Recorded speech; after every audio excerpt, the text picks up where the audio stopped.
오늘 본문도 어제에 이어서 노아 홍수의 이야기죠.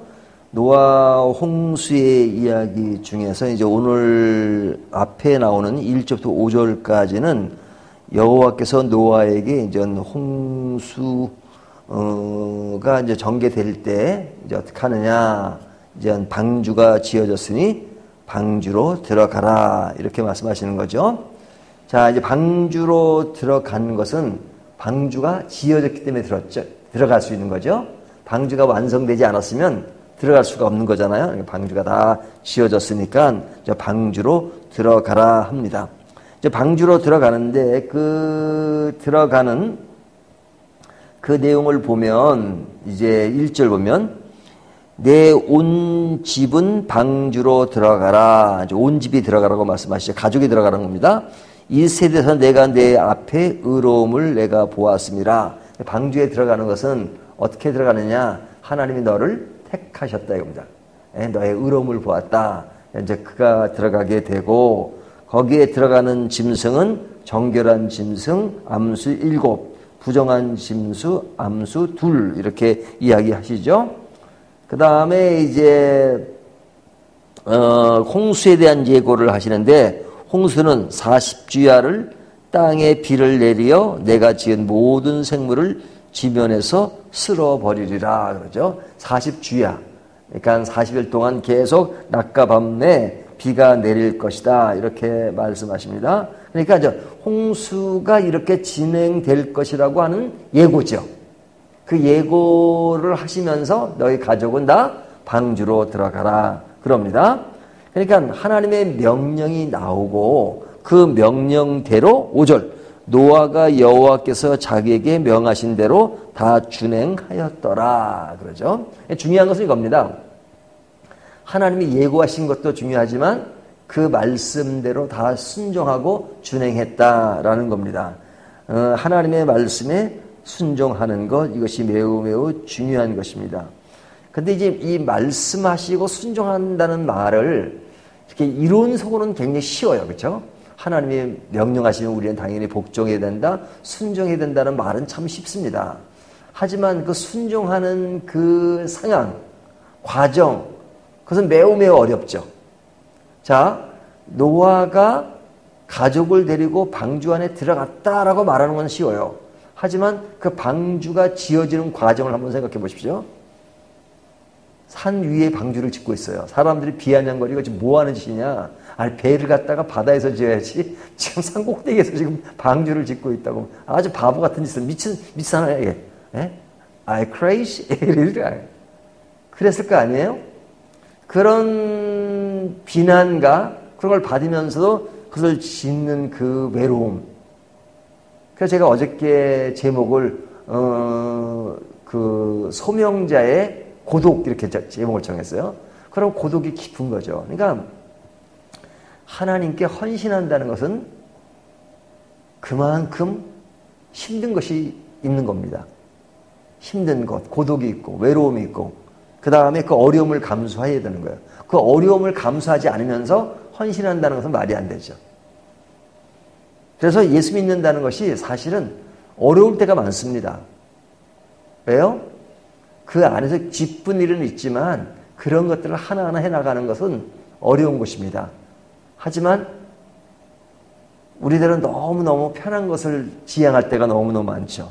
예수도 쉽게 믿으려고 할 때가 참 많죠. 이 세상에서 예수를 믿는 것이기 때문에 어려움이 있다는 것을 전제해야 합니다.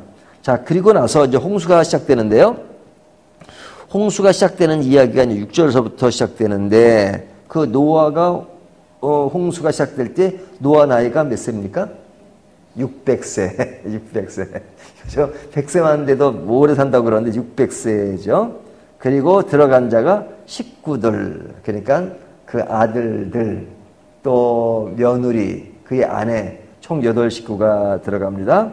그리고 이제 언제 들어가냐면 그가 600세 된 2월 17일에 들어갑니다.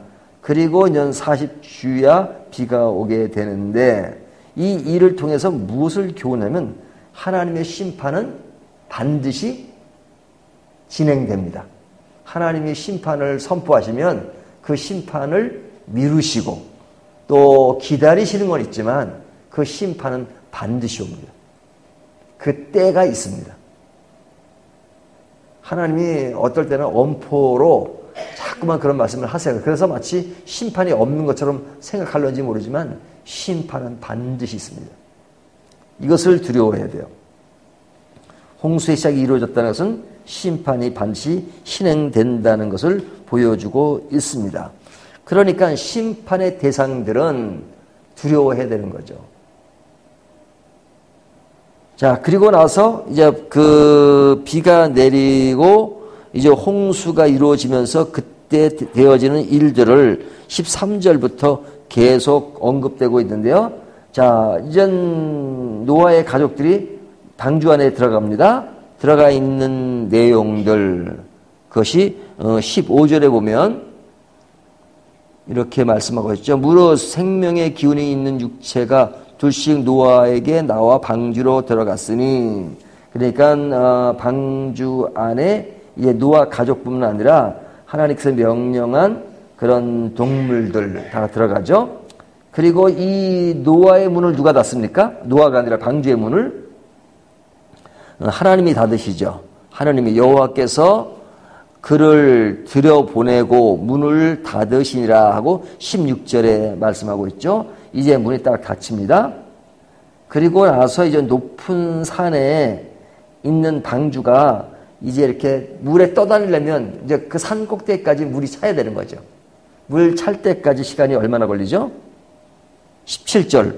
홍수가 땅에 40일 동안 계속된지라 물이 많아져 방주가 땅에서 떠올랐고, 그러죠? 물이 땅에 올랐고 물이 더 많아져 땅에 넘침에 방주가 물에 떴으며, 그러죠?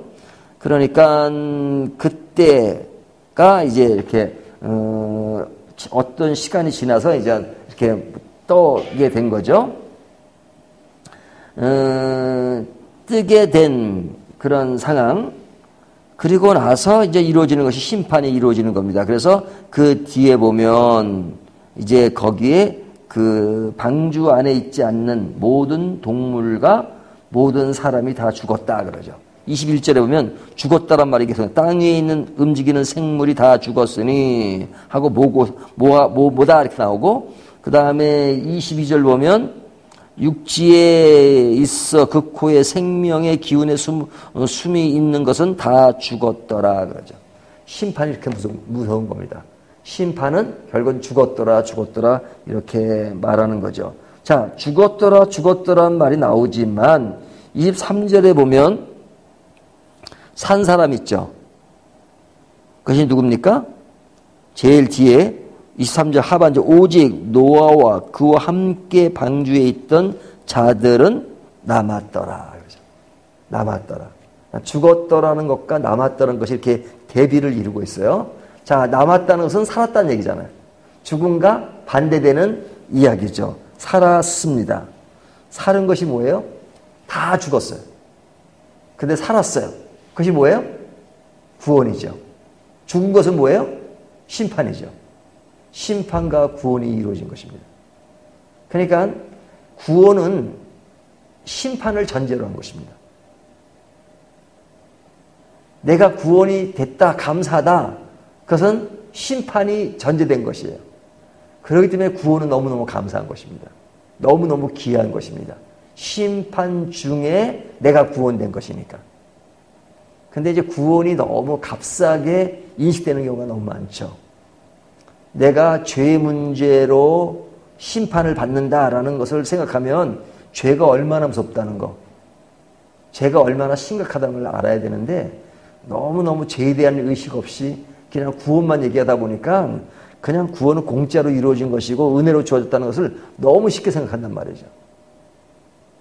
그러니까 사람들의 그 의식 속에는 뭐냐면 하나님의 명령대로 노아에게 명령하셨고 노아는 그 말씀대로 준행했다는 것만 생각하지 그 준행하는 과정 속에서 노아가 방주를 짓는 과정은 생각하지 않는단 말이죠.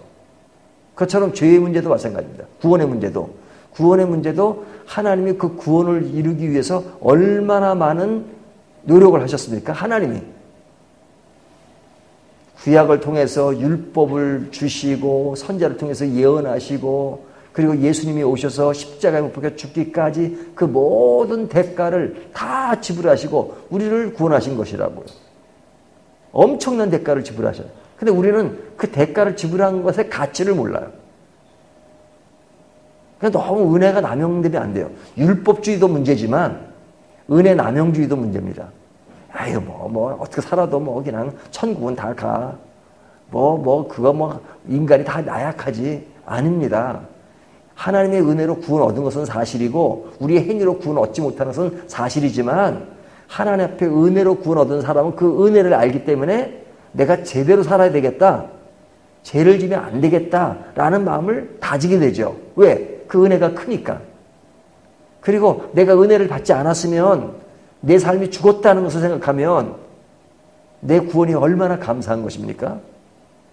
근데 예수를 믿을 때 이런 감동과 감격이 없으니까 그냥 메마른 시체처럼 감흥이 없는 그런 상태로 예수 믿을 때가 참 많아요. 감흥이 없고 하나님에 대한 사랑과 은혜가 느껴지지 않는데 교회 오면 헌신하라 뭐하라 그러면 그게 돼요? 안 되죠. 그러니까 늘 형식만 남는 겁니다. 형식만 남으면 어떻게 돼요? 늘 형식 가지고 이것이 옳으냐 저것이 옳으냐 그것만 가지고 싸우죠. 그래서 교회가 타락하는 것입니다. 헌신은 없으면서 어떤 헌신이 강조될 때 그것이 그런 아주 어려움으로 남을 때가 더 많은 것이죠. 자, 오늘 말씀은 심판과 구원의 차이가 무엇인가를 보여주는데 심판과 구원의 차이는 극과 극입니다. 근데 막 비가 쏟아지는데 방주 안에 탄 사람들 구원된 거잖아요. 근데 이거를 뭐로 연상해 보냐면 우리가 자동차를 타고 이제 운전하잖아요. 비가 억수같이 쏟아져요. 그러면 그 유리 하나로 바깥에 있는 사람들 보면 막 비를 맞고 막 그냥 비를 피하려고 막 그냥 뛰어가는 사람도 있고 또 비를 우산 없이 맞는 사람도 있고 그러죠. 그것이 어디서 벌어지는 일입니까? 유리창 하나 사이로 이루어지는 일입니다. 그렇죠? 자동차 유리창이 얼마나 얇은 몇 미리밖에 안 되는 그 유리창 밖에서 이루어지는 일들이에요. 그 비가 오는 그 상황 속에서 사람은 우산을 써도 비가 너무 많이 오면 다 옷이 젖잖아요. 하지만 차 안에 있는 사람은 그 유리창 하나로 막혀져 있음에도 불구하고 비를 전혀 맞지 않아요. 유리창 하나로 엄청난 차이가 있죠. 심판과 구원의 차이는 그런 차이입니다. 방주에 있느냐, 방주 밖에 있느냐. 방주 밖에 있는 사람은 다 죽은 거예요. 하지만 방주 안에 있는 사람은 다 살은 것입니다. 그 방주가 그래서 중요한 겁니다. 하나님의 품에 안에 있느냐 없느냐 차이는 말로는 차이가 있느냐 없느냐 차이지만 우리의 인생의 내용을 가지고 보면 삶과 죽음의 차이인 것입니다. 오늘 말씀을 통해서 우리가 어떤 안에 있는가 하는 것을 생각하면서 우리의 구원을 더 확고하게 만들어가는 저와 여러분이 되시기를 주님의 이름으로 축원합니다.